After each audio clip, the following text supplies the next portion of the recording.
Yeah.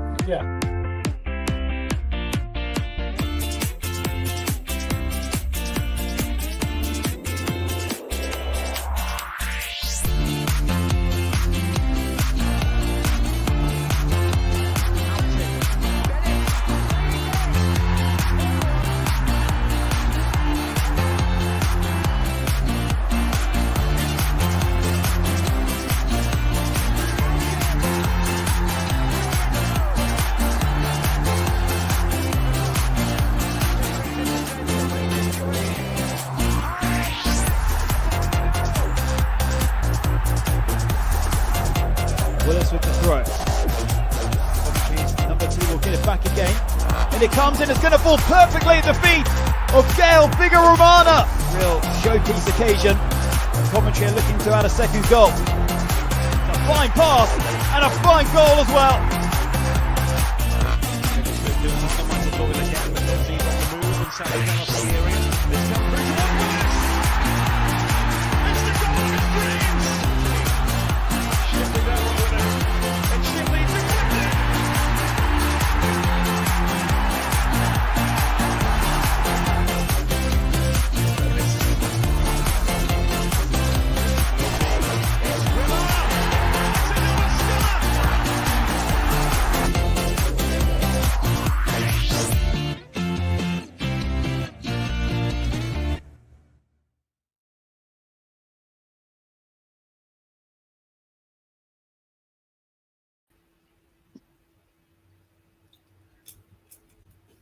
Good evening, everyone, and welcome to another edition of Sky Blue Fans TV. My name's Mark Smith. Tonight I'll be talking about the... Hello, a very good evening. Welcome to Sky Blue Fans TV.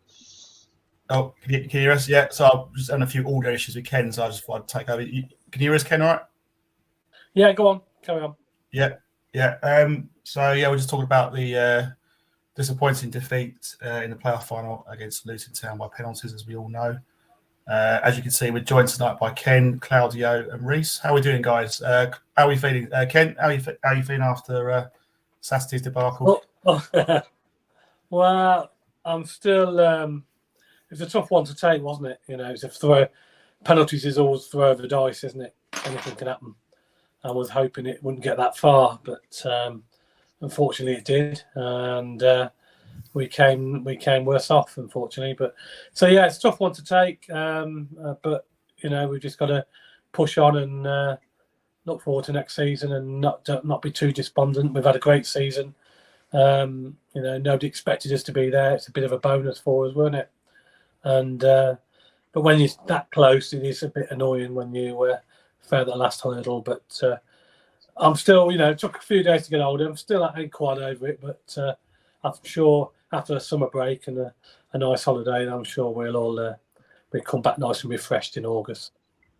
Yeah, no, absolutely. Yeah, it's disappointing. I think we all feel a bit deflated, a bit low, but it is what it is. We have to move on. Later in the show, after talking about the game, we'll talk about sort of the players released and also obviously the signing of Jada Silva as well. That was announced by the club. I think it was yesterday or the day before. I can't remember which one it was now. Okay, let's go back to the start of the game. Claudio, Robin's name's an unchanged side for this game. Goes with one up front, leaves Godden on the bench. Was you happy with the lineup that was announced before? Yeah, I think it's pretty much what we expected. But I think we discussed during the week that we had to take control of the game, and with the box midfield, we had to be wary of Luton basically bypassing it, which is what they were doing. That diagonal ball, every time they got it wide, it was diagonally, and the midfield weren't getting on the ball at all, basically non-existent, which is why he made the change, didn't he, in the second half. But yeah, the team is what I expected. The team, the way they played isn't what I expected. That was the problem. Yeah. But yeah, I was happy with the lineup. It's just whether or not we could get hold of the ball, and we couldn't. Yeah, I mean, personally speaking, I would have gone with the same team. But I think looking back, hindsight being a wonderful thing, I wish we'd start with two up front. But yeah, I was a bit. I mean, Reese. I mean, what would you have gone with that team if you was Mark Robbins, or would you have done anything differently if you was manager of the team? No, I think he went with the right team, to be honest. I think that they got us there from the Middlesbrough game, and I was quite happy with the team. I thought we had a lot of energy in midfield, but we just, first half, we didn't seem to get going, really, and I think it was good that Robbins made a bit of a ballsy decision to change it at half-time. So yeah, no, I tend to agree with that as well. I think I've done exactly the same thing as well if I was in Robin's position. Let's go to the first half, Ken, and you have to say certainly for the first 30 minutes, it was kind of one-way traffic. It was pretty much Luton dominating the game. Why do you think that was? I mean, my personal opinion was we seemed to go long a lot, and we lost possession quite easily. And is it just the fact that they just pressed us well and we just couldn't get out of get out of the hole, get out of their press, shall I say? Or do you think there's a bit more to it than that? I think we couldn't get out of the ball, could we? I mean, we were all over the shop in the first half. We hadn't turned up really, and I think that's probably the worst I've seen us play for a while. Whether it was stage fright for a few of the youngsters or what, I don't know, but we just couldn't seem to get hold of the ball and kept giving it away. And they looked very threatening every time they come forward, didn't they? The gap between Vic and obviously the other players, the midfield players coming through, just wasn't. It was too big, wasn't it? I mean, and then the midfield players weren't getting forward enough, and we were being swamped. So you had to change it, unfortunately, and because first half was just a write-off for me. And Claudia, obviously, Luton get the goal. Probably, their play probably deserved that goal. What do you put it down to the goal? I mean, do you think McFadden should have done better against Adebayo in that situation? Why the left? At the time, I said to Luke, I said, he's been isolated. So he's basically, there was no cover. He shouldn't have even been out there. And then what happened was the ball gets cut inside and Luke McNally was all over the place. He looked like Bambi, didn't he? Couldn't get his feet right, couldn't get the block in. They just caught us out completely. I mean, that's very clever by Luton. I mean, they were trying their best to spread the three back defenders at the back, which is what they were doing with that ball. I mean, a lot of people don't like it. If you've got players who can utilise it, it's a great tactic. But yeah, I mean, you kind of wish you just put him up in the stand, really. Which I don't understand why he didn't. Or just sat on him or do something. It just seemed a bit too easy to get past him. And like I said, so then Luke completely got his feet wrong, didn't he? There was no block. I mean, we're sat just above the Royal box, and I didn't realise how it went in, really, until I saw the replays of it afterwards, later on at night. And I just thought, oh, what a soft goal, really. I mean, he hit it well, but it was a rubbish goal to give away. Yeah, it looked a bit too easy for me. I just felt, I mean, there's a part of me that felt, why couldn't McFadden just bring Adebayo down? Yeah, exactly. Because he needed to get a yellow card, and all right, I know he's on a yellow, and it makes him vulnerable to a second one. But for me, you just got to bring Adebayo down because Jordan Clark was completely unmarked, cut inside, and really Wilson had no chance. And to me, it was just a really, really poor goal to concede. I mean, what was your verdict on the goal, Reece? I mean, to me, it was poor defending, wasn't it?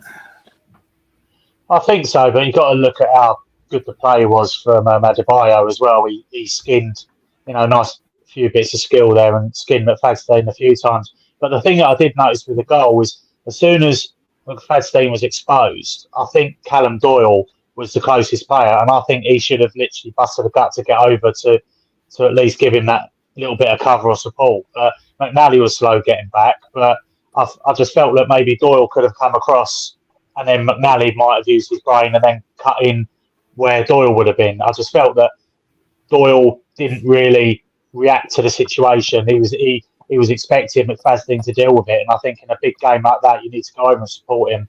So as much as I thought Doyle had a really good game, that little bit of maybe a lack of experience that he didn't go over and help his man there. But yeah, leading up, I mean, Adebayo was brilliant. How he turned him inside out. I thought Kelly was a little bit slow getting back. I think it was just a counter attack, and we didn't react to it quick enough. You can say McNally, Wilson takes a gamble thinking that he's going to go across goal when he didn't. I mean, yeah, it's all ifs and buts, but I do think the key bit there is that Doyle didn't come over and cover. as a second defender with McFadden, to be honest. Yeah. I mean, it wouldn't have flattered Luton, to be honest, if they were 3-0 up after 30 minutes. Such was their dominance in play. I think they had a goal disallowed, apparently for offside, which apparently may not have been offside, but I don't know. I was quite happy that the flag was given. Yeah, he had his leg. It was offside. It was offside. Okay. Yeah.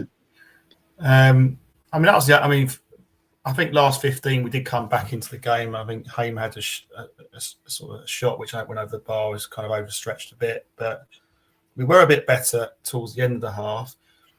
Do you think? I mean, what do you put it down to, Claudio? Is the fact that do you think the players might have been slightly kind of overawed by the occasion, or was that a bit of a harsh thing to say? I mean, adrenaline can work weirdly on people, can't it? And I just think it got to some of the lads. Callum looked like he could barely run the first 20 minutes. He looked so nervous. The passes were terrible. Norton Cuffy as well. And you could see it. You could see they were just nervous on the ball. They weren't coping with Luton charging at them.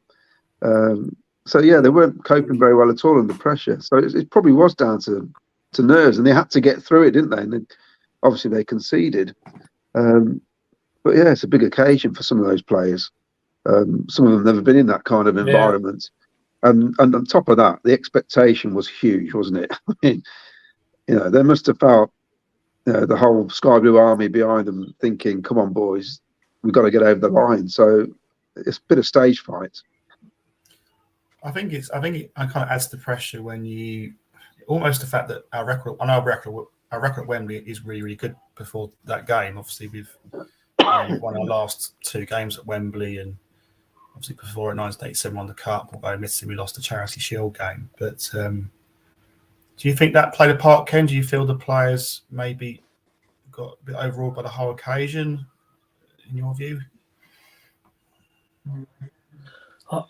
Possibly, yeah. I mean, you got to remember that we had a lot of youngsters in that side, and maybe they did. But saying that, I mean, people like Doyle and Cuffy, that they're used to playing for England. They're used to playing in front of big crowds, aren't they? So they shouldn't really, hopefully, feel that much pressure. I'd have thought. I know they're young, but I'd have thought they'd been used to it. But I think the team overall just didn't perform in the first half. It was the half-time whistle come, to be honest. And we only went 1-0 down in the first half, though it could easily have been a couple, couldn't it, really? So I was quite relieved that just only 1 goal at half-time. Yeah. So half-time comes 1-0 down. Second half, as we just alluded to earlier, Matty Godden comes on for Jamie Allen. And Reece, we just looked at a much better side second half, didn't we? We looked like the team that got, we looked more positive. I thought we looked a totally different side. I thought we were the ones putting the pressure back on Luton, which was great to see. Yeah, I think 2 things really. I think with Vic playing on top of his own, it works in majority of games. Some games it doesn't. But I think Godden coming on just took a little bit of pressure off Vic, and he was able to make his normal runs down the side. I think another thing with Allen coming off, it give us the opportunity to get Hamer further up the pitch and start dictating in them areas. I think we've seen Hamer at his best when he's playing further up the pitch. I think we know we can play in that holding role, and he starts, he gets the ball and he gets the attacks going. But I just think he's such a much better player playing in the number 8, number 10 spot really. And I think he was able to get his foot on the ball and start dictating the game a little bit, and that's exactly what we needed. I felt sorry for Alan in a way, but we're all saying that I think Alan needs to come off Godden at half time. You can just see that we needed to do something different. Like you said, we were lucky to only be 1-0 down at half time, and I think we all would have taken that. So for us to make that change, or for Robin to make that change, and second half, it was just tactically it was a lot better. Yeah, I don't know. I just felt like Luton were backing off a bit, Claudio, second half, and I think we're playing better football. I mean, what are your thoughts on tactically? Well, I think with Luton, the way they played the first half, there was no way they're going to keep that pace up for 90 minutes. because they did come out really quickly, which is what we expected. And it was almost like damage limitation, wasn't it? 1-0, we'll take that. And then once Hamer got on the ball, it was so much. That 20 minutes was excellent. You felt like when we equalised, we're gonna carry on and do it. We're gonna do it. We're in the ascendancy, and it's just it's just frustrating what happened to Gus, really, because to me that was that's where it all changed completely, because whoever was going to come on wasn't going to do what Gus was doing. That was the hard bit to take, really, because you think we've done so well to get ourselves back into it, and then it's like the biggest blow we could have, really, is to lose Gus. I mean, we could have managed without Vic, because Godden can play the role of up front on his own. He's done it before, but to lose somebody like him was a big blow. I think after that it was a case of this is going to get a penalty. Yeah, absolutely agree with that. But before we go to that, let's go to the goal itself, Ken. Great play by Vic to put it back to Hamer, and that for me, his finish was a Premier League class finish, wasn't it, Ken? Superb. Yeah, brilliant finish. What you expect from Hamer, weren't it? He's done that so many times this season. Right place at the right time. Absolutely fantastic finish from Hamer. And I thought, when we scored that goal, I really thought we were going to go on and win it. Because they were rocking a little bit, I thought then. If we'd got that second goal, I think that would have finished them off. But it didn't happen, and that's football sometimes, isn't it? For whatever reason, it didn't happen. Because Matty had that chance straight after, didn't he? Yeah, he did. Yeah. Just, they say goals change games, which they did. Exactly. And I think we've all spoke about this. You need a little bit of luck sometimes, as well. But we've spoken about this in previous shows, haven't we? We said we're just not clinical enough at times when we've got when we're on the up, and that was the case on Saturday. Really, that ball comes in. You expect Matty to put it away, don't you? And it's just one of those. Yeah, definitely.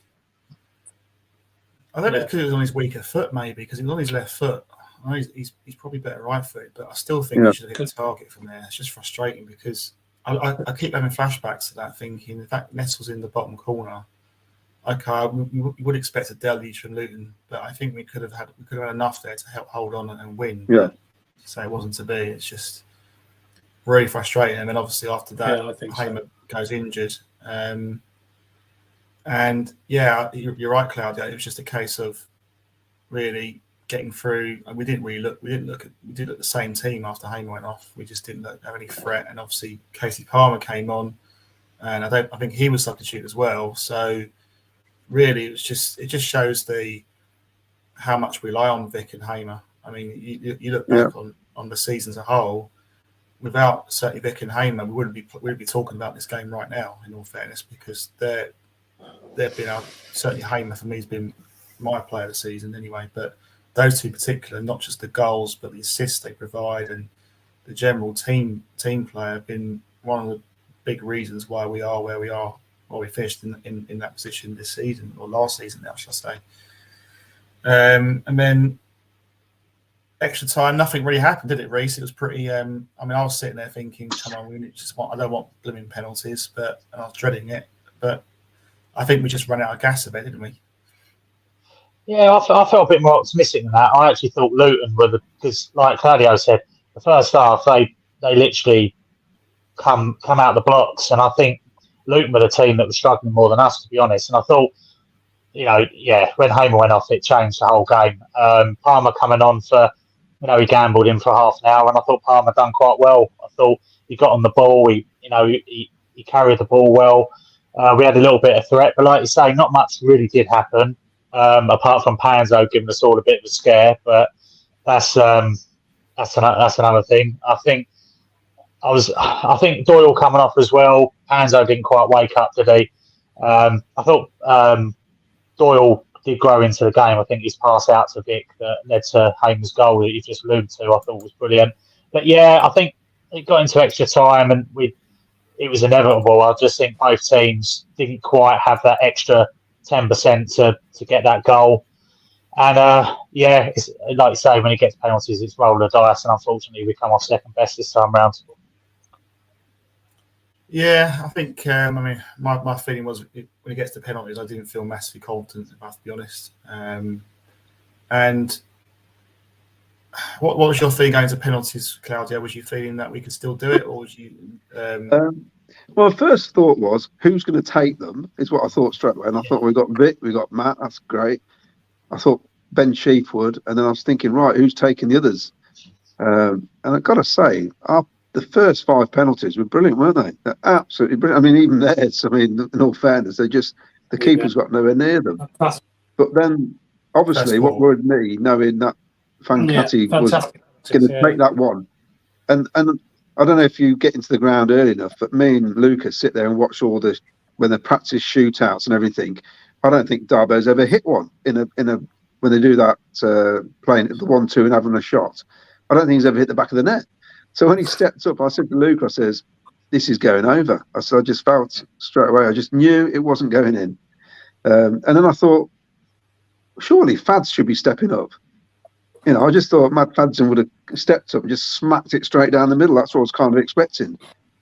But yeah, strange decision, I thought, to let Darbo go 6th. I think, I totally agree. I just think, go on, Kim. I was just about to say, when you think about it, all our penalty takers had gone off the pitch, hadn't they? Jamie Allen had gone off. Yeah. He would have took one ahead of Dabo. Hamer would have took one with a head of Dabo, without a doubt. Katie Palmer would have took one ahead of Dabo. And I think Doyle would have took one ahead of Doyle would have, Dabo. So there's 4. Yeah, there's 4 players who would have gone ahead of Dabo. I think it was just a matter of fact. It was a toss-up then. Who fancied it after that? And fair play to Dabo. He had the balls to go up and take it, and that's what happens sometimes. And you can't no blame on him. We've seen the best players in the world miss penalties, so no blame on him whatsoever. But that's where we were. We were down to the bare bones, if you like. I probably thought maybe Bidwell would have took one, maybe. I don't know. But certainly would have had 4 players before Dabo if they were obviously all on the pitch. But for various reasons, they weren't. Yeah, agreed. I actually think when it comes to penalties, it's a bit radical, but I think they all should take a penalty. It shouldn't just be it should be the whole team. Everyone on left on the pitch should take the penalty, not like the best out of 5. I think once it gets beyond the 5th one, I think they should let it go right to the end. Best, the 10 players or whatever left on the pitch. Yeah, I think it's a fair point. Good evening, Vicky. You're right. I don't understand. You're right, Ken. I admire Dabo for taking the penalty in that, but no way in the world he should have been chosen to take that penalty. You've got McFadden, even Ben Wilson knows how to score a goal. Yeah. He could have had Ben Wilson take the penalty. It's I thought maybe decision even Bidwell. Yeah. Even Bidwell before Dabo. I don't know. And why didn't? I presume we could have made another substitution, couldn't we? Could we have made a 5th one? Yeah. I'm surprised he didn't put Ed Brand on with 2 minutes to go because it looked like it was going to penalties. Because he said he didn't have the opportunity to get him on. I thought, well, I think you should have stepped up there, Mark, and just got him on because I think you needed somebody else who could take a penalty. He would have took one. Yeah, without a doubt. We did use 5 substitutes in the game. I thought that. I was just thinking that. Yeah, Hanzo had to come on, didn't they? Yeah, that's what I was sure about this one. So we got Hands over Doyle. Darbo came on from Norton Cuffey. Eccles replaced Palmer. Obviously, Palmer came for Hamer. And then Godden for Allen. So there were 5 subs. They had done 5, yeah. That's what he meant then. Yeah, that's what he meant then. There's another one. Norton Cuffey would have probably took one, to be fair, as well, if he was still on the pitch. But obviously, Dabo came on to replace him. So, There you go. That was going to be another I mean, penalty taken. this sounds terrible from me, but when their captain got injured, I mean, he's took to hospital. I kind of cheered because I thought, fantastic. He's one bloke going to cause us problems. That's going to upset Luton. We're going to do this. Yeah, it's terrible, yeah. isn't it? And if anything, But he looked, sort of, yeah, he gelled them more. yeah, they looked strong, didn't they? But I thought you look for every sort of weakness, don't you? And what can you gain from them losing a player? I thought he's a massive player to lose, especially the first set piece. He's got his head on it straight away, hasn't he? You know, and I thought him going. I thought, oh, that's it. Well, that's done us a favour. But yeah, frustrating and disappointing, and everything else we can think of. The only thing I thought we could have done, to be honest, was as soon as Doyle come off injured. In hindsight, I know, but I thought extra time was screaming for Wilson Esbrand to come on, and I think we could have put Bidwell left centre back and then put Wilson Esbrand on the left, because that extra pace with a really tired Luton side, I think would have caused them a lot of problems. Yeah, and obviously then he could have took a penalty. That's a good shout, Reece, I think. Yeah, definitely, because I think I can understand the logic. Tired legs, yeah. Yeah, I think let's go get some comments out from our audience. Thanks for all the comments, and please keep them coming in. Glenn Watkin, evening Glenn. Gutted. Will take a while to go over Saturday. Feels like a massive opportunity missed, and why others didn't take the penalty at Darbo. Didn't blame Darbo for the miss. Great ball to take it. Just shame his Cov career ended like that. Yeah, I agree with everything he says there. Ray Carolyn makes an interesting point. Don't you think that Wilson went down a bit early? I think he's referring to the first goal. And the golden rule for a keeper is you don't get beat on your near post. Or was it simply the power shot, or Wilson thinking he's going to shoot across him? Also, probably been asked before, but why did Darbo go up before Bidwell? Comments, guys. Vicky, first goal. Do you think Wilson could have done more to save that, or do you think the power shot was too much?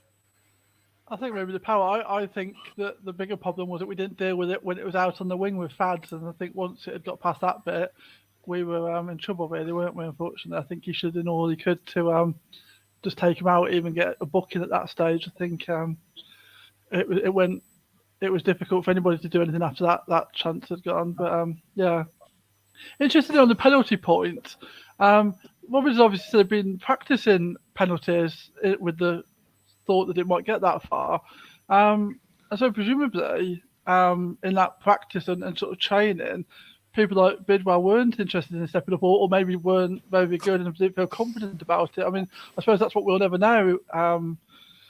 If there's a reason why, maybe in training Dabo was banging them in left, right, and centre, and everyone was really confident, and then it's just gone wrong on match day. Because the trouble is, you can't recreate that pressure, can you? So it might well have been that back at Brighton, Dabo was smashing the penalties, and they thought that was a good shout. I mean, I think that you're right that there's still players, if they'd have been on the pitch, that would have been ahead of him, but maybe of the ones that were left, he was the one that was the most confident, and then it just turned out that on the day under the pressure, it went wrong. I don't know. Just a side thought. I think the problem with Dabo, I watched it back on the telly, and when he was just about to take the penalty, he was looking left and right. He was looking at both sides of the goal, and I think the rule number one, I know it's easy for us to say this, not being under that pressure, but you need to choose where you're going to put it and stick with it. And I think as soon as if you watch it on the telly, he looks left and looks right, and it's almost like he doesn't know where he's going to put it as he was taking them steps to kick the ball. So that tiny bit of indecisiveness probably kicked in. Yeah. That'd be the only thing I would say. If he thought, right, I'm putting this top binge right, then fine, no problem. But you just see that little bit of hesitation when he steps up, and yeah, frustrating though. I haven't been able to watch it back yet. I've seen it from behind the goal. It's a Luton fan must have been filming it, and it doesn't miss by that much. No. It's not as bad as we think it is. But maybe he should have just done a Panenka, shouldn't he, really? Just a little dig down the middle. Yeah. What do we think about the VAR? Because I'm normally a criticism of VAR, but I I think we were all thankful of VAR, weren't we? When that goal got Well, disallowed, I couldn't see whether it's It was a handball from handball. where I was. I was behind the goal. Yeah, Because, I I mean, couldn't quite see it. where I was sitting, we were right next to the Luton fans on the halfway line, and they're Yeah. all celebrating. And me and Luke are going, that can't be a goal. He's handled it. You can see clearly it's come off his hand. Yeah, But the thing is, after watching that programme where they've used VAR, they're talking, aren't they? And they're going, just checking, Yeah. just checking, just checking. So I think it was always going to be disallowed. But, you know, he's obviously making sure. But I thought, then we thought, oh, if they give this is ridiculous. That's definitely a handball. But yeah, I mean, it basically two goals they would have had because without the VAR, which would have been awful. Wouldn't it? Imagine losing to that with 2 minutes to go. And we all had a go at VAR, but I thought it worked quite well in our favour, didn't it? On Saturday, I thought, to be fair. I thought the officials had a really good game. Actually, I thought Michael Oliver and the assistant referees were fantastic actually throughout the game, and I thought the VAR was actually one of the few times where it's actually implemented correctly and they got to the correct decision. So I think the officials do deserve a bit of credit for the game. One thing I do want to highlight, which a good comment that Mick made about the obviously the unfortunate and terrible racist abuse he was getting on social media and that's something that the club have trying to stamp out, and rightly so. It's just despicable, really, and there's no place for racism in life in general. So that was sad to see. And at the end of the day, he's a human being like we all are, and we all make mistakes. And it wasn't his fault, really. He had the guts to come up and take a penalty. In my opinion, it should have been. It should have been down to other players. It should be down to the management. I don't think he's the right player to go, but I applaud him for stepping up and trying to get us a goal. But the abuse is disgusting. And but the abuse wasn't on sort of the Cov City forums and things like that, though, was it? It was all sort of, from what I gather, fake accounts or something, or on TikTok or Instagram, whatever, or Twitter. No one knows where the actual keyboard warriors from. No, well known, I think. Yeah. So, but what upsets me though is that as soon as he had missed it, somebody straight away starts posting, I suppose he's going to get racial abuse, and I'm thinking, oh, well, that's going to fuel it, isn't it? Somebody will now. It's almost like you've pressed the button. Because it's why actually say that in the first place when there hadn't been anything, and then of course the abuse starts firing up. I just it's very sad, isn't it? Really. Yeah, absolutely. It's very sad. Very sad. Yeah. And we should know better as a football club. You look at all the things we do with the two-tone village and that, and we are generally a good set of fans, but it just goes to show that there are a minority of fans there that spoil it for everyone else, and that's just completely unnecessary. And and obviously the club released a statement on it. And look, I mean, I wish Dabo well, because obviously he's no longer with the club, and I don't think you should forget that he's been a great servant for us. And I know probably most of the season he's been a kind of playing second fiddle to Norton Cuffley, but one player of the season for us. He's helped us get us in the Championship. Overall, he's been a great servant for the club. I mean, are we sad to see him go? I mean, do you think it was the right decision by the club, Ken?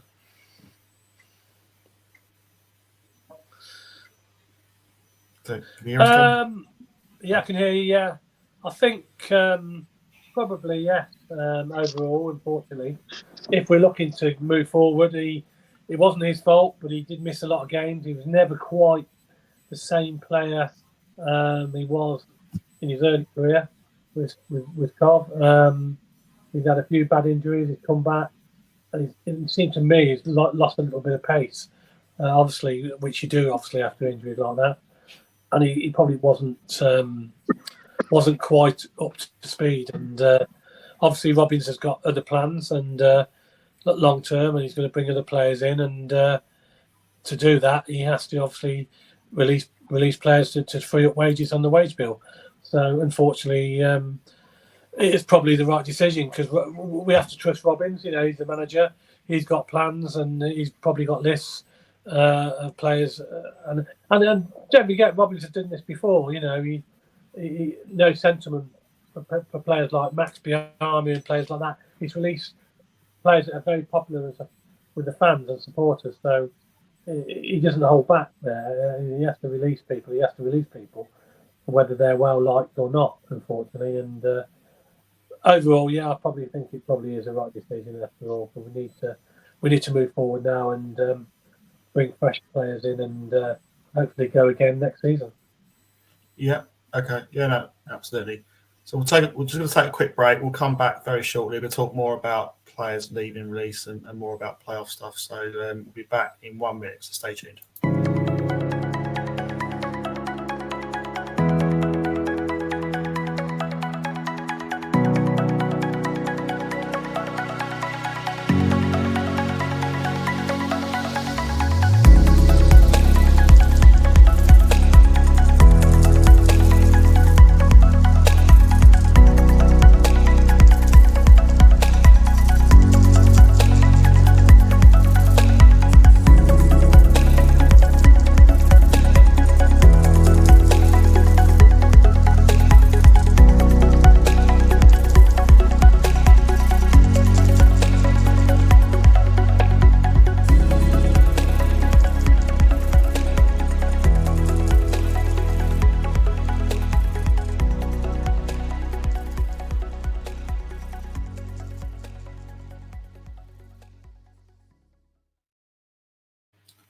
Welcome, everyone. So just continue our conversation about players that have been released. Quite a few, obviously, were announced by the club this week. Michael Rose, De Costa, Dabo, we just spoken about, Tyler Walker, Martin Waghorn, Todd Kane, Michael Rose, and obviously a few players in the under 23 squad. Vicky, overall, what's your view on the players released? Right decisions in your view? I think most of them are, aren't they? There's a few I'm surprised about. I thought that after we didn't go up, maybe a couple of the under 23s you would have kept because some of them looked like they could be promising, and if we're still in the Championship, maybe we're worth a go as a squad player. But and I think I'm disappointed about Dabo. I love Dabo, and I think it's a bit the same as when we got rid of Jack Grimer, who I also really liked, and it's the same sort of thing. Robbins is obviously the man that makes the decisions and is ruthless about that, and I was going to get on board with it once I got over the sadness of him going. Yeah, Claudia. I mean, I don't think you can argue about any of those players being released. Is there anyone you think, we could have kept him or him, or about right? No, I think if he was going to keep any of them, he'd have done it a couple of weeks ago when he announced the other extended contracts. So I knew Dabo was going because he'd have been offered a contract before, and I think with Kelly, Robbins had already made a bit of noise saying how he's made a brilliant comeback, how he's contributed so much. He was ringing his praises that much. I thought, well, he's staying. And to be honest, he deserves to stay because I thought his last month has been absolutely brilliant. Yeah. It's just astonishing, really, because I thought, how's he gone from nothing to putting that kind of effort? And he was, even on Saturday, he was throwing himself on the floor, trying to get tackles in. Fair play to the bloke. Deserved another year. But yeah, I wasn't surprised, and really, a couple of players have been dreadful. I mean, that is released. If we're going to be honest, just didn't look right. Haven't looked right for a season, basically. So I think he's been fair. Yeah, I think it's about the right decision. I think Liam Kelly was. I would have said probably, I don't know, February or March. I can't see him staying at the club. I think he would be gone. But when he has, you rightly say, when he's played for us, he's been superb. He came in at a time when Ben Sheep was injured, and he did a really, really good job for us. And I remember I was at Middlesbrough for the semi-final, the second leg, and he was fantastic. Liam Kelly, he was brilliant. And I thought after that game, it's going to take a brave person to say to him, "Well, we're not going to keep you anymore," because I felt that performance alone deserved another contract. I think a year is about right because with his age, I don't think he's probably someone who's going to be with us for the future. But yeah, I thought that was the right decision. Reece, any sort of players released that you felt you question, or do you think Robbins has got that one right? No, as expected, I think. The only thing I'll say about is with Dabo is I think he's been a great servant, like we've said already. But it's his injuries, his muscle injuries. There was a time where maybe 18 months ago he was one of the best right backs in the league. But just he's lost that yard of pace. I think even twice on Saturday he got done down his right hand side by the left wing or left wing back. That wouldn't have happened a year ago. I just think he's had too many injuries, and unfortunately, if we've got ambition to push on, unfortunately, players like Dabo, the Dabo of now, not a year ago, doesn't stay. I think Liam Kelly, to be honest, like we've already said, he's been brilliant. Like you could forgive him for coming back in. That's in the team. I think it was Blackburn at half time, and you forgive him for being a bit rusty, taking a couple of games to get matched up straight away, come straight in. He's held the fort, and he's partly, a lot of the reason why we got to Wembley, I think. So, yeah, justified he is still there. But everybody else, Michael Rose has been out of the team, out of the picture for a while. And Bacon and Walker, the less we say about them, the better, in my opinion. Complete waste of wages for 2 years, at least. And Todd Kane, in the same breath as well. He's obviously had his off-the-field issues that we've heard about, that are rumours, and I don't know if they're true, but they're rumours. So, yeah, I think it frees up a lot of wages now where we can get better championship quality players in, to be honest. Yeah.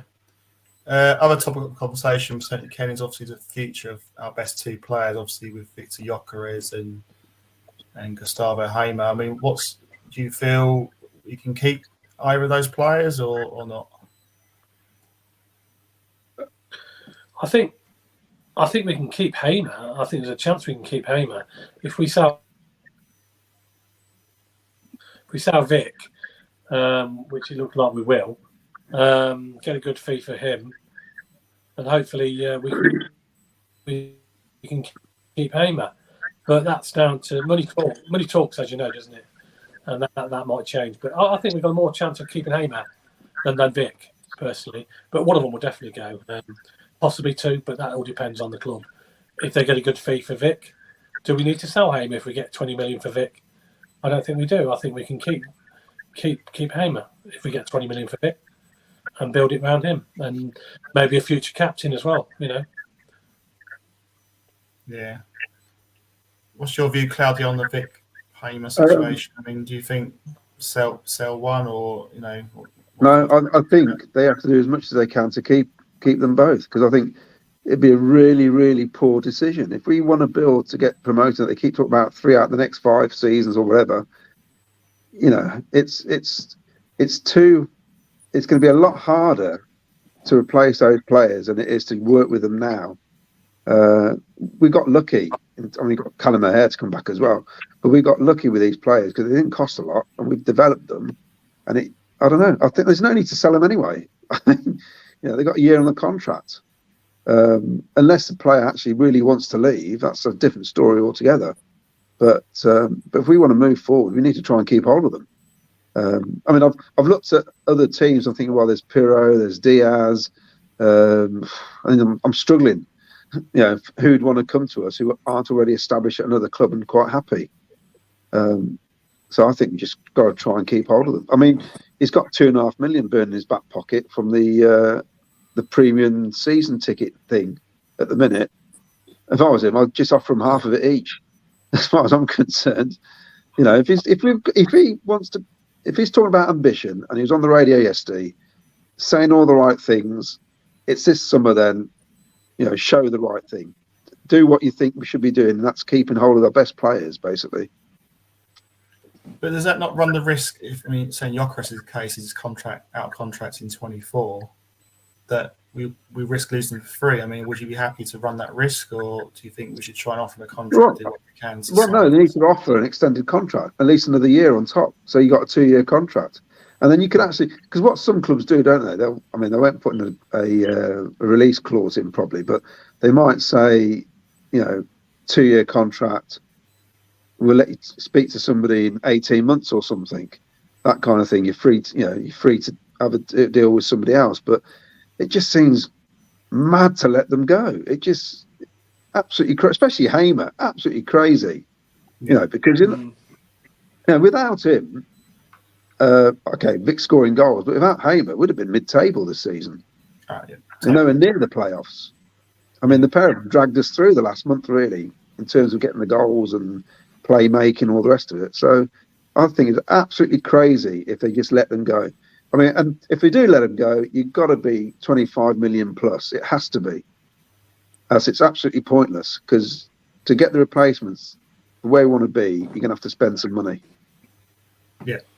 And also, you know, with all these players released, we didn't have a big squad as it was before we released these players. So Exactly. There's a massive rebuild job that has to be done in the summer.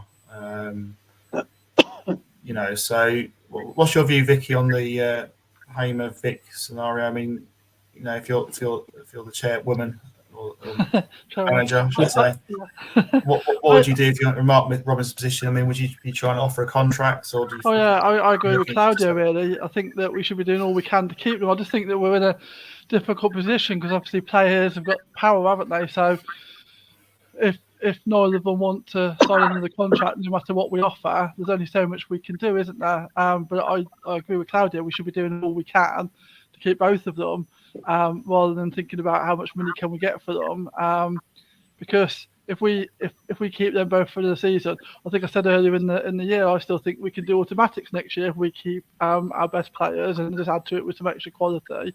And how much more money will we have if we go up than what we're going to get for them now? So you might be talking 40 million for two players now. You're talking hundreds of millions if we go up on the back of them playing for us for another year, aren't you? So I think that we're going to do all we can to keep them. And I think that you put some sweetness in a contract, don't you? Like if we look like we're nowhere near it come January, with that you talk to a club, all that sort of stuff. Like, we're not going to make you stay here if we're going like the wrong direction. You can, but just commit a bit further and see what you can do and see if you can get this job done. And they've both spoken on social media, haven't they, about like failing the first time and going again. So say to them, not do that here and show that you can take it to the next level. You'll be playing week in, week out. Vic risks the chance that if he goes to the Premiership, he won't be playing week in, week out. Then he might lose his chance for Sweden. So you sort of tell them all those things about why it's better to stay here, offer them the money, persuade them, and happy days for next season. But if they refuse to sign a new contract, I think we have to let them go, because we can't afford to let them go for nothing next summer, like Blackburn have done with Brereton Diaz. Like, they're getting nothing for him now, are they? They've completely lost that as an asset, and I don't think you can afford to do that. So I think you spend the next couple of months doing all you can to persuade them to stay. And if, like, come players coming back in July, they haven't signed a new contract, you just talk about them going. For me, I think that's how I would play it. Yeah. Let's talk about who we have signed. Reece, Jada Silva from Bristol City. What's your view on Jada Silva? Well, I thought there was rumours about him in January that he was going to come then. But yeah, I think Bidwell this year has been unbelievable, really. I know he's to play majority of the season, as you know, up until January before Esbrand comes, was the only registered left wing back we had. So I just think he's looked a lot fitter this year. And to add that competition for Bidwell next year, I think we'll only add the competitive edge with Bidwell. So I think it's a great signing. To be honest with you, I haven't seen too much of him, but I've heard good things about him. And just to quickly answer on the Vic and Hamer situation, I actually bumped into Hamer at the end of the game. It was about 90 minutes after the game, as I was leaving, and he was still in his kit and he was limping around and he was absolutely distraught. I mean, my daughter was with me and she was like, "Oh my God, it's Gus Hamer," and I didn't bother him too much. I just gave him I just grabbed him, literally not really in a headlock, but it probably seemed a bit like that. And I said, "Don't you dare leave us." And he just hugged me back and he just looked completely broken. And to be honest with you, with that body language, I genuinely believe Hamer will stay. Excuse me. I think I'd give him the captain's armband next year and say, improved contracts. There'll be a buyout clause there, because I don't think if we can get Hamer to stay one more season, I think that'd be brilliant. Big Vic, though, I can see him leaving. As much as I'd love him to stay, but I think his aspirations to be in the Premier League. So I think he'll look for that move. And if we get 20-25 million, that gives us a great opportunity to then rebuild. There's rumours about Yates from Blackpool. That there's players out there like Lucas Shaw at the moment from Reading, who's just been his contract's run out. So I think there's players out there that won't be as good as Vic or play how he does, but Hamer will be a lot harder to replace. So I think we need to try and tie Hamer down for next season for sure. But like I say, I think Vic could go. But if we get the right money, then we can rebuild, can't we? Yeah. Ken, what's your view on Hamer, Gyökeres, and our new signing to Silva? De Silva, fantastic signing. I think that's a brilliant signing to get us underway, and I think there'll be more of them to come. Knowing Robbins, I think he's done his shopping list already, and he's got players lined up. Hamer, I think Hamer will. I honestly think Hamer will stay.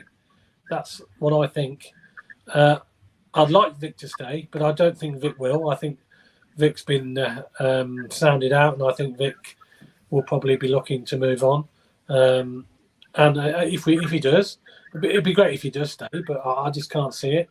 I think Vic will move on, and if we do get 20-25 million, whatever we get, as Reece said, we got to reinvest it and pay the wages for top quality players to come in and get a replacement for Vic. I think there could be a replacement out there, and I'm sure there is somewhere. But Hamer's the most important one, I think, to keep personally. And as I agree, I think he's a future captain of the club, Hamer, because he's improved his discipline record tremendously, hasn't he, since he got sent off against Birmingham that time early in the season. He's only been booked a couple of times since then, and his discipline's been brilliant since then, and he's turned over a new leaf for me. So I'd love to see Hamer stay, and I think he will. Well, I'm hoping he will.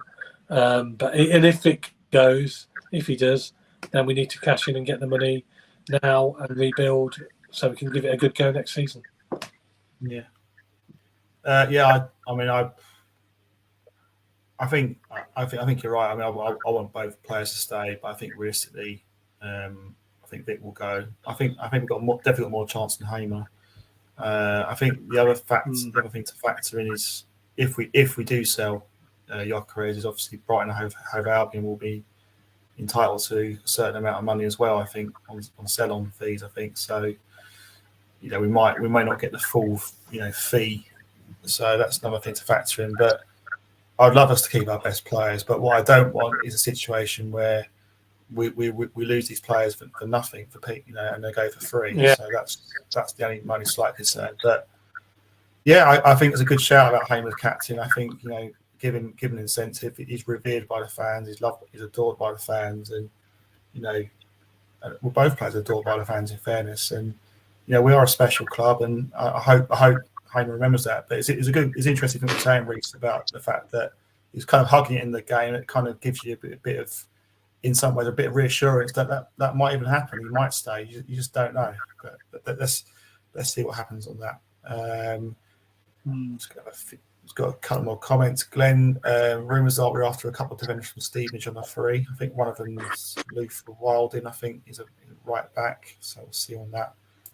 Goes on to say that we do need to improve the squad depth. I think that's fair enough. Colin White, evening, Colin. Victor's off in his opinion, and says that Hamer loves it here. So yeah, it'll be interesting to see what happens. I think he could be right on that one. What's the other comment we've got here?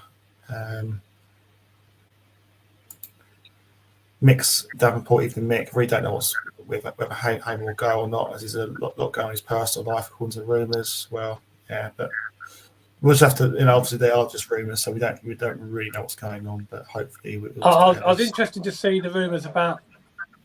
I was interested to see the remark about Panzo, and there was someone who's put a question up here about Panzo.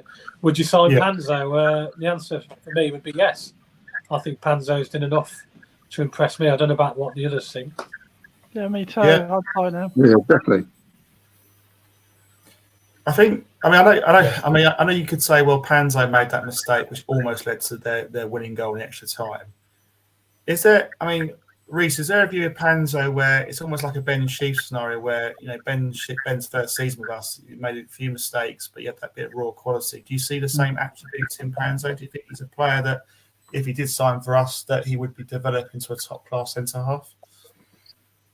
Yeah, I think so. I think he's shown enough in the games that he's played to show that he's got what it takes. He's had a couple of dodgy games. I think it was Wrexham. There was a time over that period where he looked a little bit shaky and got an injury. But I think if it wasn't for Callum Doyle this year, Panzo would have played a lot more. I just think Callum Doyle's been fantastic. I don't think for a minute we'll be lucky enough to get him back.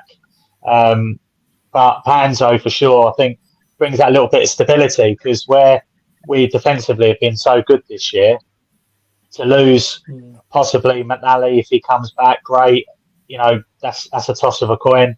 To bring Panzo back, who's played a whole season with McFadden, gives me a little bit more reassurance that we can stay, you know, a little bit more do better defensively like we have this year. But yeah, time will tell. I personally would sign Panzo up. He's still a young man anyway, so he's only going to improve. And like you say, how many times have we written players off in the past? You know, you can talk about Jamie Allen as well, Ben Wilson, you know, Ben Sheaf, like you said. So if there's an opportunity to sign him, I can't see why not. I'll definitely bring him back. Yeah. Claudio, Panzo for you? Is he a player that we should be targeting, looking to sign maybe permanently? Yeah, definitely. I mean, I went to most of the pre-season games, and he was absolutely brilliant in pre-season. Yeah. And he came in, he did really well when he first, and he got injured. And I think that's been the problem with quite a lot of the players, where they've been injured and they've had to come back quickly because there just isn't enough cover. I mean, Dabo suffered with that when he came back. He came back way too early and he got virtually injured straight away. So I think Panzer was the same, wasn't he? He came back and he just looked a bit ropey because I don't think he was fully fit. But I'd definitely keep him. And actually, an example of somebody giving time to get back is Kelly, because he was injured. He was out for ages, wasn't he? And he hardly played any minutes. And I think that's why he had a good last month, because he actually recovered. Which is why Reece says we need players. We do need players. We need to build a squad and possibly bring in players who can play a different system as well, where we can change it during a game. Because at the minute, light for light doesn't always work, does it? You know, you're still playing the same system. At the minute, we do box midfield or we don't. There's nothing else, is there? You know, it's a bit. You know, other clubs work us out basically, don't they? And towards the end of the season, that's where Victor, although he created some chances that scored the odd goal, you know, he was getting clamped on, wasn't he? They were stopping him, making it harder. So on the whole, we've got to get players in who can basically, you know, strengthen our squad, but also where we can change it a bit. Vicky Panzo, is he a player we should be looking to buy? I think so. I really liked him. I think, like Claudio said, I thought he looked really good pre-season. Had a really good start to the season, and then just suffered a bit because of his injury, and then just seemed to happen to play when he wasn't fully fit, lost a bit of confidence, made a couple of mistakes, and then I think probably was unlucky that we were doing pretty well defensively with Doyle and McNally, so he just never really got his place back, did he? But through no fault of his own. But I definitely think he adds quality to our squad. So if we can get him, and someone's put that they want 2.6 million, I think that's a steal. Really, I'd pay that for him. Definitely. That's the Premier League season ticket, isn't it? They've almost sold 5,000 season tickets for £500. If you times that, that's £2.5 million there. So. You know, I think we've sold about 4,900. So that money alone could even buy a Panzo, couldn't it? And I think that's what we need. We need some of our own centre backs, because at the minute we've only really got Fads, haven't we? That's actually ours, and he's not going to go many more seasons. So Panzo's a young, promising looking defender, I think, and like all of the players that we sign, I think we'll only get better under the guidance of like AD and the rest of the coaching staff. Yeah, I think that's the other thing we've got to mention is the fact that despite the bad result and everything, I think the fact that Robbins and AD have signed 4-year contracts is a sign that, you know, it's a sign that one, their commitment, but two, it's gonna, you know, they're here for the long haul. They're not here just for, you know, the fun of it. They love the club, so I think it's great we've signed them. That's probably the most important signs we've made, Robbins and AD. So that's a great thing. If we turn our attentions now to the playing side, I've just got a comment here from We Live and Die in These Towns about a couple of players are free, Ogbene, Rotherham and Lucas Zhao. Claudia, are they sort of players that we should be targeting if you're Mark Robbins? Yeah, I quite like Zhao from Reading. It's whether or not they're going to fit in with what Mark Robbins wants them to do. That's the key, isn't it? I mean, they'll be looking at.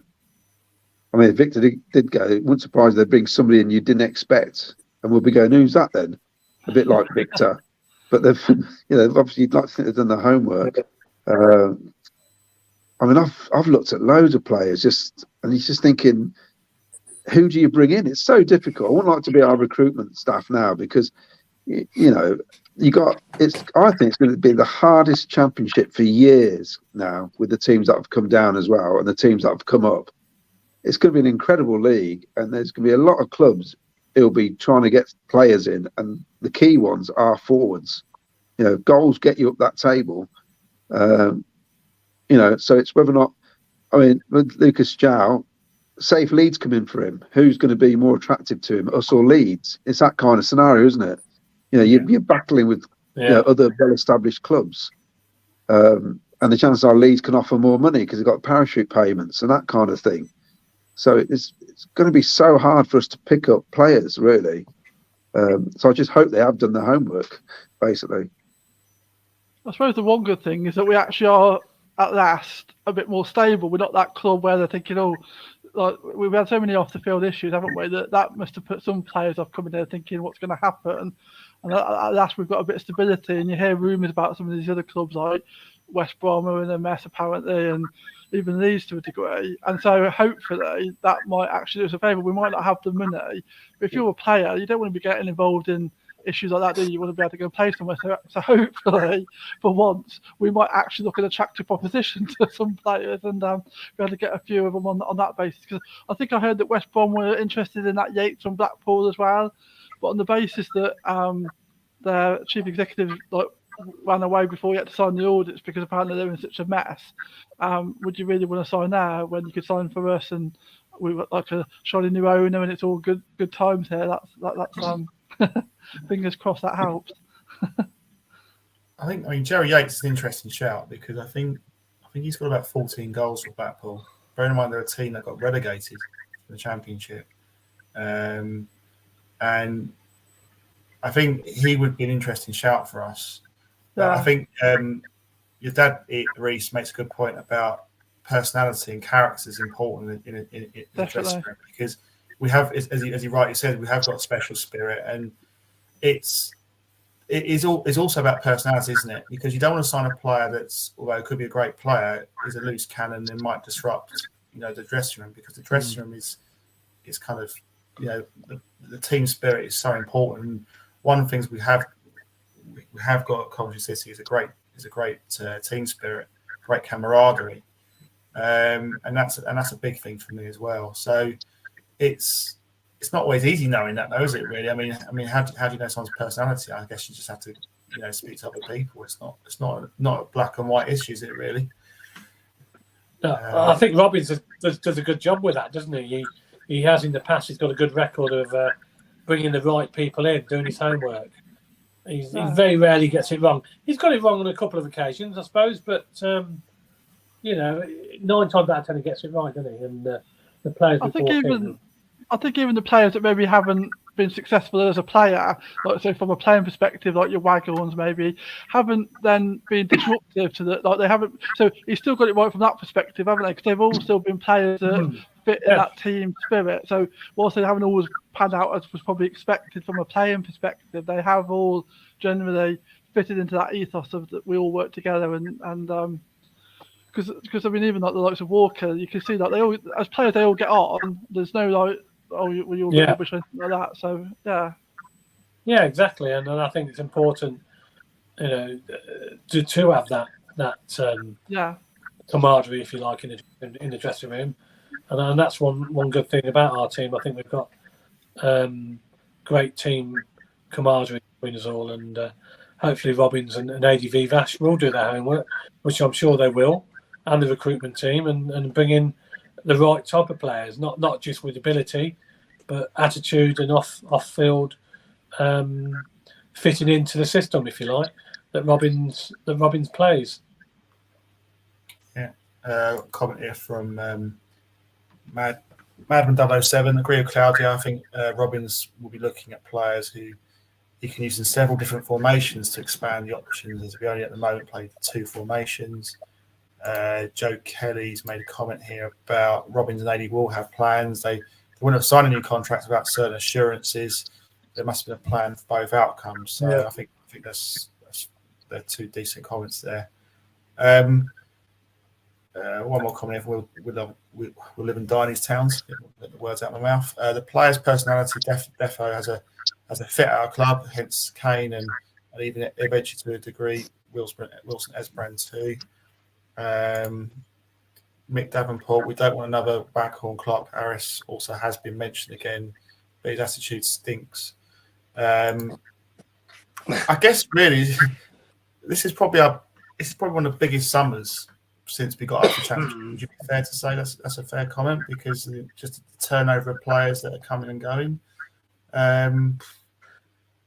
But having said that, he signed a contract, so he must, as Joe rightly said, he must have some sort of assurances, and he must know who he wants to bring in, otherwise he wouldn't have signed the contract. So, would you say this is probably next season, probably one of the toughest seasons for Coventry City, bearing in mind the club's coming down as well? I think so. Yeah, I think we set the bar high as well, haven't we? The bar's been set. So we've got to improve. We always like to improve on the previous season. So to improve, we've got to go up, because we came so close this year. So supporters will be looking for that, and hopefully we can do that. There's no God-given right that we will be up there, but hopefully we'll get a good start this year that we didn't last year, and all the things that accumulated that happened last year, which we didn't plan for, will be okay this year, and we'll have a better run at it, and hopefully get a few more points on board early on and take it from there. But I'm looking forward to it. It's going to be a good season, hopefully, and fingers crossed. Got some good teams coming down as well, haven't we? So it's going to be competitive. Yeah. Just to think as well, though, that I think O'Hare only played 11 or 12 games last year. So to think that O'Hare's been our best player over 2 years, really, when you look back, to now potentially be back September, October time, maybe. But Palmer as well has been a big miss. So to think what we've achieved with 2 of probably our starting 11, really. You look at him. We've had Chief and Allen that's been out for the end of the season as well. To get where we hasn't been through talent. It's been through, the hard work and the togetherness of the squad. So again, that's vital to keep hold of this year. And I know Dabo was a big part of the squad. You see a lot of pictures of him with O'Hare and Hamer, but we've just got to trust Robbins and the team, haven't we? And just fingers crossed that we get it right in the summer. I wouldn't want us to, like you said, I wouldn't want us to bring in players that will disrupt the squad. I think players like Eccles, Kelly, you look at them, and McFadden as well, you look at them on paper, they're not, when you look at some of the team sheets we played against, you don't think, blimey, they're on level pegging with them. It's just purely out of the togetherness and the sheer hard work and the will to improve constantly. I think that's what's got us there. So, fingers crossed O'Hare and Palmer are going to be pretty much like 2 new signings come August, September time. Going back to Callum, he played 6 matches. We won 4, drew 1, and the 6th one he got injured against Sheffield United. That's right. And that's when we started picking up the win again. Day, yeah, and so he gave us a massive boost at the time, because we were struggling to get points, weren't we? So you're right, Reece. Is going to be. Hopefully, he'll come back from his ACL recovered. Yeah, And that's carry my on. worry. Yeah. With that And that's injury, a it's big hard worry, to isn't it? come back to the same player. Same player's got to come back. The O'Hare we know, or we expect, obviously he's going to come back, and we've all got our fingers crossed that will happen. Yeah. I mean, he's meant to be back in September, but it wouldn't surprise you they keep him back till October if they had to, because it seemed daft to just rush him straight back. Yeah. Yeah. Just look at what happened to Jody James, haven't we? Rushed him back. Yeah, absolutely. Important that we ease him back because he's a very important player to our team. So him and Casey Palmer will be like two new signings, really, wouldn't it? Really, because we haven't seen much of them last season, certainly at the latter part. So it'd be nice to welcome them back. But I, for one, am looking forward to the new season. So fingers crossed. We'll have a good. He's going to have to bring in two forwards anyway, because we haven't got any forwards now. We've only got Vic and Matty Godden. And I mean, Tavares still got his ACL, so we still need two forwards, don't we? It is a really threadbare squad. I wouldn't be surprised if you bring a couple more loans in as well, maybe. That'd be interesting. I'm sure he's got plans, and but it's nice to see an early signing, isn't it? Like we had with Silva and the guy from Bristol City. It's nice to get him in there early. Gives everybody a bit of a boost, and that was probably in the pipeline, regardless whether we went up or not. That one, by the looks of it. Well, I think we were going to get him in January, but Bristol City didn't sign somebody. They were going to sign someone. It fell through, and they kept hold of the Silva. And annoyingly, I don't think they hardly played him because there's two of the guys in front of him. No. So exactly. they wouldn't let him go. Right. So they let him go on a free. Must have been very. Well, I suppose if they'd let him go in January, we'd have had to pay for him, wouldn't we? Basically. More than likely, yeah. Yeah. So, and of course, I'm not sure. I mean, there's all sorts of rumours how much you actually get for the losing the playoff final. I mean, I believe it's around 3 million, 2 to 3 million. Is that about right, Claudia? Yeah, well, what I heard was that you get it was a gentleman's agreement that the losers get the receipts. And I think Norwich City were the only ones who went, no, we go 50-50. But now I've heard there's some sort of payments that you can get over the next 3 seasons or something. I don't know. I mean, as far as I'm aware, it's the gate receipts. But you do think, though, if the winner gets 120 million, that the loser should get at least 20 million. 2 to 3 million. It seems that the winner gets. It's all or nothing, isn't it? I mean, you should get something for getting to the final, surely. Of course you should, yeah. And I think it's around 2 to 3 million person. I think that's what I understand it is. I mean, all these figures of 20 odd million, I don't think that's correct. I think it's more like 2 to 3 million. Going on which is better than nothing, I suppose. Going on the actual day itself, how did you guys find the day? Because I thought it was, our day started really well. We got to the first pub in good time. We had breakfast and everything at Mark's pub, who helps organise the supporters club. We left in good time, but then hit awful traffic. We had to do all sorts of A roads, all sorts to get to Wembley, and basically got there an hour before kickoff. And we thought, right, we've got to get in the ground. And I sat down 8 minutes before kickoff. It was, and I thought, I was stressed out as it was. The whole game was stressful. I just thought it was one of the most stressful days ever watching us play. And as much as I wanted us to win, I kind of wanted the day to be over. It was like, this is bloody awful. This is not how I wanted it to be. I wanted it to be a bit more casual, chilled out. I don't know how you guys found it. I mean, I'm probably not the right person to ask this question, but I know there's a lot of people on social media complaining about the travel, whether coaches or trains. I saw bits of Chiltern Railways that going providing the service on the way back to your neck of the woods in Warwick, Claudio, where they couldn't cope with the demand, and I thought it was absolutely disgusting considering the amount of money they pay for trains, and they can't provide a decent service. It's disgraceful. And then you've got the people traveling on coaches. I think Miles and Glenn and a few others were complaining about, and Vicky just come on as well, how long it took to get out of the blooming car park. And journey to Coventry from Wembley is probably 2 hours tops. It took about 3 or 4 hours, I think. I wasn't there obviously because I'm from down south, but for me personally, it did feel like a long day. But yeah, I was a nervous wreck for most of it. I was just so desperate to see us win, but it wasn't to be. But and the irony is, obviously, there's been all those photographs of Sapala and Tim Fisher, a couple of rows behind Doug King. And when we were looking into the Royal box, Lucas said, "Who's that next to Doug King?" And I actually went, "I've got no idea. I didn't even recognise them." So I thought it was quite funny looking back. But I just thought it was just really stressful.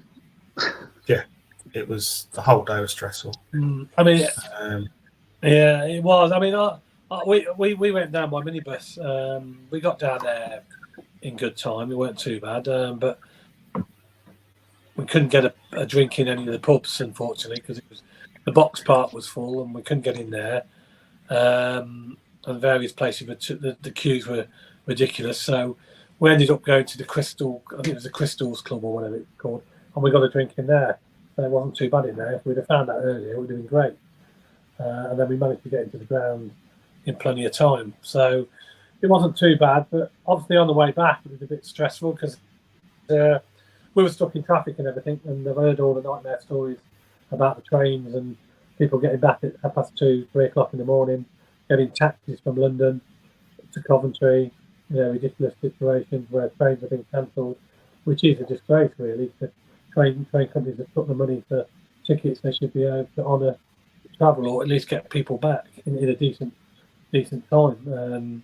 And they've had to book coaches and stuff like that to get people back, which was really bad. Yeah, I think that's absolutely disgraceful. We got back just after midnight, so it weren't too bad, considering considering a lot of people got back a lot later than us. Yeah. Pretty bad. Go on, Rhys. No, I just say it's an absolute disgrace what Chiltern Railways did for all the fans. Thinking it was a late kick-off anyway for you guys to get home. Obviously, I don't live too far from you, Mark, but I'm more Hertfordshire way. But even we left 90 minutes afterwards because we were lucky enough to get hospitality for the day through my cousin. So we were quite lucky. So we stayed sort of 90 minutes afterwards to avoid getting out because we knew we had to get on the tube round to Liverpool Street and then straight up to where I live. So normally it'd only be an hour and a bit home, but it ended up being an absolute nightmare.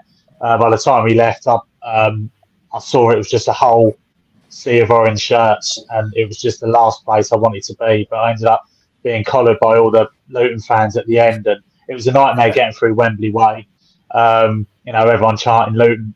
We were the only sky blue out of about 4,000 or 5,000 fans trying to get back. But no, the Luton fans were good as gold, to be honest. It could have been a lot worse for us, but I didn't get home till 11 myself, and to think I only live an hour and a bit away, but it is what it is, I suppose. I'm not really complaining considering that the stories I've seen on the forums of trying to get back and they had to get buses from Watford and stuff. It's just an absolute joke. It shouldn't happen this day and age. I think, why can't the train companies just put on an extra couple of trains or extra couple of carriages for a big day like that? And just to think that you've got the FA Cup final where they're striking as well, it's just going to be even worse. But anyway, I'm not going to go political. That's mine. But I'm glad everyone got home in the end. Mind you, more Man United fans are in London anyway, so it's probably not. There is that. Yeah, my wife's one of them. Yeah. Good comment here from Live and Diaries Towns. Have to give a shout out to the majority of Luton fans on the way out, shaking hands and wishing us well for next season, saying I hope we go up. one of the best set of opposing fans. Although they were booing me at Letchworth Station on the way to the game, but never mind. But no, it was actually quite a good-natured final actually between the fans. I thought, I suppose they will be good-natured when you win a game, and I'm sure we'll win the same back. But it was like the friendly final, wasn't it? Yeah, I just wish we'd have won it, but as I keep saying, I'm just disappointed, but I think we just have to move on from it. Look forward to next season. It'll be interesting to see. It's an interesting summer ahead with regards to signings and that. But there is actually a pre-season tour, Ken. It's been announced for Portugal, isn't there? I think in July. Is that right? Yes. Yeah. Against for a week. They got one game apparently. 7th to the 14th, I think it is. Yeah, they got pre-season. Yeah, pre-season in Portugal, and I think they announced a friendly against Exeter, didn't they? Towards the end of July, as well. Yeah. That's the only two official fixtures have been announced at the moment. But we're hoping to go out to Portugal. We're all going well. Yeah, I've heard Cheltenham and Mansfield and Leamington. Oh, I watched Leamington, yeah. That's the Leamington one's pretty good because they actually put out the full squad, don't they? They play one half each. So normally if there's any new signings, they're normally playing that first one. Yeah. I think I'm away that weekend when they're playing. Yeah. Well, look forward to that. So that kind of wraps up tonight's show, and that's the last show this season, shall I say, on Sky Blue Fans TV. Just want to say thank you for all our guests. Obviously tonight, Claudio, Ken, and Reece. Thanks for coming on. It's been great having you on. Thanks to all our guests throughout the season, and thank you to you who listening, watching us, making comments. We all love the club. We all love Coventry City. It wasn't to be this season, but let's keep the faith. Play up Sky Blues. We could keep fight till the game is won, and we'll start next season, and hopefully we can go one better to get promoted. Thanks everyone again. We'll speak to you very soon. We may have some shows announced in the summer with some guests, but obviously we'll announce that on our social media channels. Let's all have a nice holiday. Put our feet up. Yeah. Put our feet up. Have a nice holiday. Yeah. Relax and come back all nice, refreshed in a couple of months' time. Yeah. So thanks everyone. Have a good evening, and we'll speak to you in the future. That's Sky Blues. Good night. Cheers, guys. Well, Scott.